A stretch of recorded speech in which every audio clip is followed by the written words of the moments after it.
Baldy, let's just start with the conversation we were having earlier right now. I saw on your Baldy's breakdowns, you put out the question, how special can Bo Nix be? And we've been having the conversation, so I want to ask you that. And then also, we've been having the conversation is Bo Nix deserving to be in the MVP conversation? Not necessarily win it, but is he creeping up into this conversation now? I would put him in it.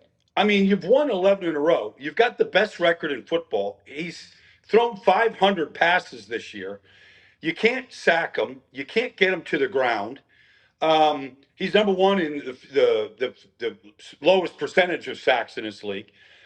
He's making this whole thing go. Like, I don't know how you can talk about Matt Stafford or you talk about any of these quarterbacks and not mention Bo Nix. And I don't care exactly how many touchdown passes he throws. I know Stafford's got 37, but regardless, the guy he's the architect of this whole thing that's working. And I think that you should put him in the conversation right now. Well, and specifically working right now. Like the past few weeks, you've seen him win in a bunch of different ways. You've seen flashes all season of tough plays off script or games where he's like doing well underneath. But the difference to me is that now he's doing all of those things in the same game. Like he's not spiking the easy passes. He's hitting things downfield. Like what have you seen?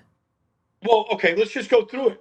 Last week, I mean, he basically breaks the pocket. He's looking to create Mike Bandy. I didn't know who Michael Bandy was. He catches the first touchdown pass for 20 yards, right? Then the next touchdown pass is to little Jordan Humphrey. There is zero space for him to get that ball in. There is a specific spot that he has to hit where the ball's not going to either get intercepted or deflected, and he hits the spot.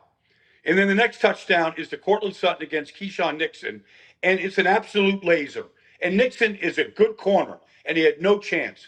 Like, it's a perfectly thrown ball. And this is, I mean, I said when we went off the air last week, I said, these games are really important. You know, Green Bay, Jacksonville, you got to get battle tested for the playoffs. This isn't Tennessee and some of these other games where, you know, they were kind of hanging around. These are real playoff teams. And all we did was, I don't know if that was his best game, but he probably hasn't played any better than he did last Sunday when they needed it the most and brought him from behind. Like they were down 23-14, and he brought him from behind to win the game. So I don't know. You can go through all these different plays and you can get, put them under the microscope or whatever. But, I mean, just the eye test says this is a special player. Love it. Speaking of playing playoff teams, this week got the Jacksonville Jaguars on the schedule, and I'm a little bit confused by them. So I'm curious what your evaluation of the Jags is so far. Well, I'll say this. First of all, I did not know Liam Cohen.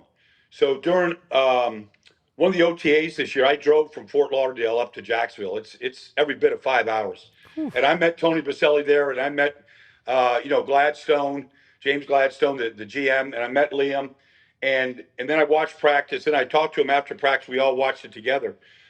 He's an impressive guy. And honestly, my first impression is I didn't know that Trevor Lawrence was salvageable. And you watch him play these last 2-3 weeks, like he's playing better than he's ever played. The offensive line has stabilized. Jacoby Myers was a good pickup. But I can't remember any time that a running back has caught 3 touchdown passes in a game. I know it's happened, but I don't remember it. And that's what he did to Travis Etienne. Like they were back at Clemson playing Wofford College last week. They made it look so easy. So that's that. And then the other thing that's really amazing about him is Liam hired Anthony Campanile to be the defensive coordinator. And I mean, outside of trading for Greg Newsome and maybe one other, it's the exact same defense as last year, and they were horrendous last year. Nobody broke down more than the Jacksonville Jaguars. They just gave touchdowns away. They don't do that anymore. Like they are legit tough defense. They shut the Chargers down 5 weeks ago. I mean, I don't know if the Chargers even scored a touchdown that game, but they're legit right now. They jump all over these bad teams. Like they just let them know, and, when it's 21-0 that this game is, we're not letting you hang around. They take care of business right now. So, Baldy, we got 2 hot teams facing each other on Sunday with these 2 teams. What's the key for the Broncos to beat the Jags from like a Jags perspective? Well, I think that, they haven't seen a pass rush the way they're going to see. Now, they've got a kid, Van Lanen, playing left tackle. He looks pretty good, but he hasn't seen Nick Benito. I mean, those Sharks and those Denver Waters last week. I mean, I saw John Franklin Myers and Zach Allen, hit Jordan Love 10 times last week. I mean, if you get to Trevor Lawrence now and you start tattooing him the way they did Jordan Love, they're probably not going to complete 5 touchdown passes the way Trevor did a week ago. So I think the pass rush is important. The interception by Patrick Surtain wasn't just an interception. I mean, that was just that's a play that only is made by elite corners in this league. To literally jump first in front of the receiver where the ball is perfectly thrown and take the ball away. Like, maybe Patrick and a couple other guys can make that play. So, you make those kind of plays out there, it's on tape.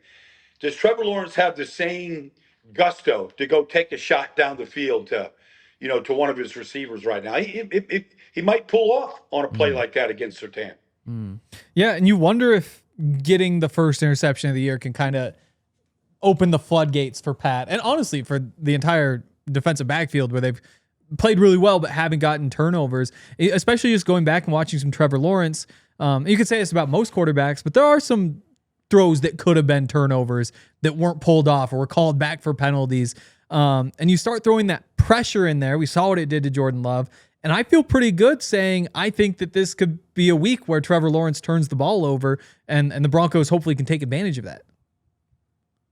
Well, he has gotten rid of. He was a very erratic player over the last couple of years, and he did not put stretches together where they were winning games because of Trevor Lawrence. I mean, they didn't win a lot of games to begin with. I think coming into the season, he was like 3-15 in his last 18 starts. It was something dreadful like that. So this is kind of new for him, and so I'm sure his confidence is high. I'm sure he's pulling the trigger now and throwing the ball with a lot more accuracy, because I never thought he was a really highly accurate quarterback. I thought everything had to be right for him to hit a moving target consistently, the way you got to do in this business. He looks a lot better now, but one way to test that is to hit him, and chase him and get him, see if you can rattle him, in that atmosphere, at that altitude, with that crowd, the whole thing. Like, this could be a good test for him, just the way it was for you last week. This is a good test for him to see if they're battle tested and ready for the postseason. And this would be a really good test before they get there. What kind of stuff is Liam Cohen doing to make them so successful on offense, or more successful on offense? Well, I mean, if you look at what he did, say, just in Tampa last year, Bucky Irving had an unbelievable year, him and Rachaad White. For the 3 prior years in Tampa, from the time that Tom Brady left until last year, they were the last in the league in rushing. Last. Now, they got Bucky Irving, who was a rookie. But what he does in the run game it's subtle, but it's creative. And he's very, very good in the run game. And then the play action passes off of the run game. I mean, Baker Mayfield last year, under Liam Cohen, was one of only 10 quarterbacks in the history of this game to throw for over 40 touchdown passes in over 4,500 yards. There's only 10 of them.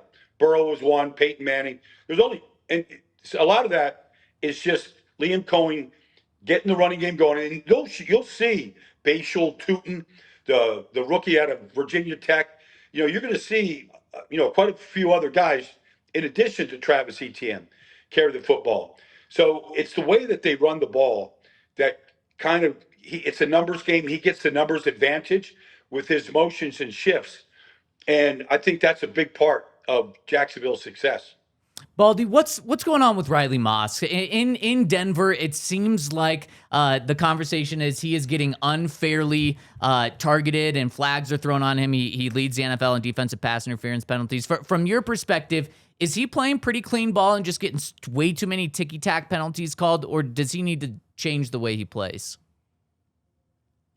Well, I don't know that he can change the way. I feel like there's some panic by him with the ball in the air. And you've got to play that position with your eyes and your feet. You almost have to play it. The hands obviously come into play, but they come into play last.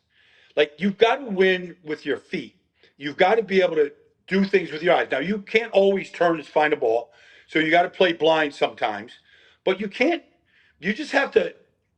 Like, if I was Riley, I would go back and watch all of my penalties, and I would be really honest with them, and say, is there things I can do where I'm not interfering? Because you can obviously put your hands on players and not get called, but I would really go back and study the penalties I've incurred. And because they've given them way too, these penalties now, you you get one of those in the wrong spot of a game, like you're getting instant field position. And when they happen in the end zone, the ball's at the 1 yard line. So I think there's a way that he can improve, and he can stop that flag from flying in some of these passes that he's been guilty of. And Baldy, final one for you. Do the Broncos get the win over the Jags this week and get to 12 straight? I do. I think so. This is a good. These guys are good. I mean, this Trayvon Walker is healthy. He's been playing the last 4 weeks with a big cast on his hand from a surgery he had. And every time I see it now, the cast shrinks a little bit, melts a little bit more. So he's getting used of his hands now. He's a really strong kid, number 44 at the point. Josh Allen's playing as good as he's ever played. They're talented up front. It'll be a challenge to run the ball, but I think his ability, Bo Nix's ability to keep plays alive, because if it's not there at the top, if he doesn't see what he likes at the top of his drop, he's moving. And that's not necessarily a bad thing, because he's got a great feel and a great pocket presence to avoid, some good pass rushers. Love it, Baldy. And I lied. One more. Are you rocking Baldy's breakdown gear right now? Is that what we're doing? Absolutely. I love it. Yeah, just go to baldysbreakdowns.com and start ordering away. Get your Christmas gifts out there right now, for sure. There we go. We got time. I love it, Baldy. Happy early holidays to you. We look forward to catching up with you before Christmas next week, hopefully. So thank you for joining us today, and enjoy the weekend. You got it, guys. Take care, man. Enjoy the game Sunday. Man, the absolute best right there. Baldy. So what's Baldy's gear? Yeah, Baldy FC. Yeah.